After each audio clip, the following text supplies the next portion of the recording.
Klarong-klaro na walang ebidensya yung prosecution. Imagine, lumabas pa sila ng video na ngayon ay yung owner ng video ay talagang nagrereklamo kasi unauthorized yun at saka yung video ay talagang spliced na hindi yun ang context ng video na yan. So, the ICC is guilty of manipulation. By that alone, talagang questionable na yung ebidensya nila. Sa atin pa lang dito yan. Yung credibility pa lang ay zero na. Attorney, dito na lang tayo sa ano po yung overall po ninyong assessment naman sa dyan po sa ICC confirmation of charges hearing laban po kay dating Pangulong Rodrigo Roa Duterte. As a whole, it is very clear as we witnessed, Attorney Nicholas Koopman demolished completely the arguments of the prosecution. And it gives us hope, parang it gives us a sigh of relief that there is still light in the dark tunnel. Opo. Not because that the case is finished, but because the arguments are laid out with precision and discipline. And Attorney Nicholas Koopman has shown to us his deep knowledge of the law, his strategic clarity, and his unshakable composure.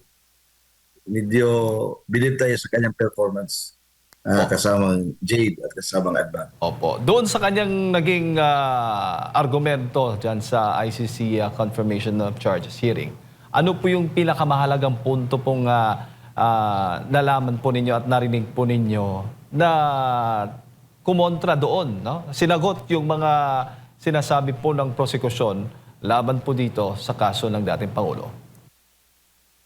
Klarong-klaro na walang ebidensya yung prosecution. Imagine, lumabas pa sila ng video na ngayon ay yung owner ng video ay talagang nagrereklamo kasi unauthorized yun at saka yung video ay talagang spliced na hindi yun ang context ng video na yan. So, the ICC is guilty of manipulation. At nakita natin na yung ebidensya nila ay coming from persons who are not credible because evidence to be believed must not be only credible but it comes from a credible source. So paano maging credible yung mga self-confessed criminals? So by that alone, talagang questionable na yung ebidensya nila. Sa atin pa lang dito yan. Yung credibility pa lang ay zero na. So kung ang ating batayan lang yung ating justice system, talagang from the very first instance, the case can be outrightly dismissed. Ang problema lang ngayon, dahil hindi sa atin, nandoon sa foreign tribunal, which is also raises a question of our sovereignty. Now, talagang masakit dahil ang issue on sovereignty ay malagayan as a nation. Paano itong ating functioning courts at saka yung ating institutions na we believe are really healthy and robust, and this is an admission to the whole world na tayo mismo ang sumira sa ating bansa. Opo. Attorney, ang sinasabi... Papaano ho ninyo may papaliwanag naman? Kasi ganit yung sinasabi kasi ng prosekusyon, libo-libo yung mga namatay dito nga sa sinasabing extrajudicial killings ng nagdaang administrasyon. So, kanina nabanggit po ninyo, walang credibility itong mga ebidensyang kanilang pinakita, videos, photos, yung mga datos at yung iba pa nag-quote pa from media. Papaano ho niyo maipapaliwanag po ito, attorney? para maintindihan po ng taong bayan. Kasi ito yung nilalabas sa ilalim ng administrasyon ni dating Pangulong Rodrigo Roa Duterte, libo-libo yung mga namatay. Okay. As what Attorney Koopman said, itong war on drugs ay global ito eh. Halos lahat na bansa ay nag-declare ng policy against war, against drugs, illegal drugs. So, talagang may mamamatay diyan. Kasi it is a policy. Malinaw naman dito na yung crime against humanity, kailangan niya ng systematic at widespread killing of population, target yung population, civilian population. Wala naman ito kasi it is really a war. So, war against criminals. No, wala namang ebidensya na written order coming from the President na papatayin natin yung lahat ng mga tao kung kahit sino diyan. Ang sabi ng Presidente, kahit na yung neutralization, it was found out na it presupposes na there is a threat to the lives of the law enforcers at saka yung punot dulo diyan, you have to subdue and neutralize the criminals. So hindi nagpapakita na patayin indiscriminately as what happened in other countries na talagang may genocide at saka mass killings. Ito ay policy ito eh. Normal yan sa isang bansa, sa isang country na lalo na sa atin na we're already near to a narco state. So that's why the president was elected, because the people saw the problem of drugs that already penetrated almost in all segments of society. So talagang it was a policy. Now, ipinakita pa nga ni Atty. Koopman na yung mga yung record ng deaths lumulubo pa after the term of President Duterte. So, paano yun? We just set aside those increasing rate of deaths after his term? How about yung deaths na related to drugs before his term? So, klaro-klaro dito ay yung tinasabi dito, Admar at saka Jade, yung predetermined case theory na that the prosecution has already chosen a target, and that is PRRD. And bahala na, they have to work backwards paano yung pag-gather ng ebidensya. So makita natin dito na talagang determined na, meron na silang target, bahala na ang ebidensya, hahanapin namin later on. Opo. So that is really injustice to the highest degree. Opo. Bagang lumalabas kasi doon sa argumento o sa sinasabi, pahayag po ni Attorney Kaufman, attorney, na hindi mga civilian kundi mga suspected na mga drug syndicate yung mga talagang hinabol at talagang kinalaban ng inatake ng police operations. Dapat lang, because they are criminals. In the same manner na yung mga kidnappers, yung mga enemies of the state, yun naman talaga ang purpose ng ating law enforcement mechanism natin.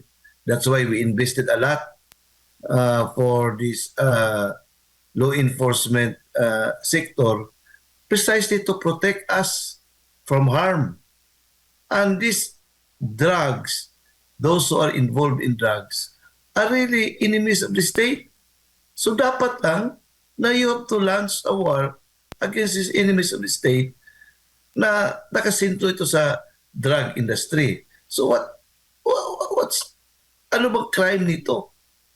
Paano yung biktima ng drugs? Yung mga drug cartels, yung mga people who are involved in the operation of drugs. Paano yung mga namamatay? Hindi ba yan i-take care ng ating government? na the primordial duty of the government is to serve and protect its people. So, part of that duty to protect the people from the menace of drugs. So that is a legitimate policy. Pero hindi ba to atin lang? Other countries, even in the United States of America, President Donald Trump waged war against drugs. Kaya nga yung allegation niya doon sa Venezuela, it has something to do with drugs. Sabi niya, tingnan mo, tinira niya yung mga barko doon na allegedly, yung mga frigates allegedly na nagkakarga ng mga drugs kasi ayaw niya na makontaminate yung Amerika ng drugs. So, it's really a war. So, why single out President Duterte? Yan ang masakit yan. At saka, why is it that it is being tried in a foreign tribunal? Na meron man tayong functioning judicial system. Opo. Pabalik-balik dito na argument kasamang Jade. Yes po. We are parang wounding ourselves. Parang we are telling the whole world that we are inutil, that we are not a country. Imagine, kahit pa nga member tayo ng Rome Statute, itong jurisdiction ay papasok lamang ito as a last resort jurisdiction ng ICC because of the principle of complementarity. How much more na hindi tayo membro ng ICC? So, ang jurisdiction talaga ay mahalaga. At yet, we have surrendered our jurisdiction even if the ICC has no jurisdiction from the very beginning. Opo. Kahit nga may jurisdiction, last pa yan, complementarity. Tingnan muna kung ang ating judicial branch of government, yung ating mga justice system ay hindi nag-work. Paano yan masasabi? We have a very functioning judicial system. Meron tayong Supreme Court na yung credibility is beyond question. Meron tayong courts, lawyers, trust our courts, trust our judicial system. Pero ang ating government is saying na we cannot trust our judicial system. Yan ang masakit. Now, Duterte, paano yan? Na kaya pa niyang kontrolon ang mga witnesses? Sila na nga ngayon ang pinipersecute. So, parang it defies logic. Para bang it is a greatest insult to our intelligence as a people kung sabihan tayong wala tayong capacity to try this particular case. Oo. Maybe dahil ang sagot po ng DOJ noon na attorney no ni then DOJ Secretary Boying Rimulya, bakit doon sa ICC ginawa itong pagdinig dahil walang sapat na ebidensya dahil nasira na daw yung mga records, yung mga datas at kagagawan na di umano ni dating Pangulong Duterte itong pagkawala. Kaya walang magagawa. Then at the same time, natatakot din yung mga witnesses, yung mga biktima di umano ng extrajudicial killings. Kaya doon sa ICC, ano bang masasabi mo doon? With all due respect, that is the flimsiest alibi, comical na explanation. Talagang insult our intelligence. Paano ba tayo maniniwala? Ibig sabihin, idala natin si President Duterte doon at saka maghanap pa tayo ng ebidensya? What kind of thinking is that? So, talagang justice has to be served. I don't know how can we be able to get out from this quagmire na as a country, paano natin, how can we correct this historical injustice na nangyari ngayon? Sa To be presentasyon, able to be known as a sovereign nation, mahirap i-reconcile yan kasamang Jay.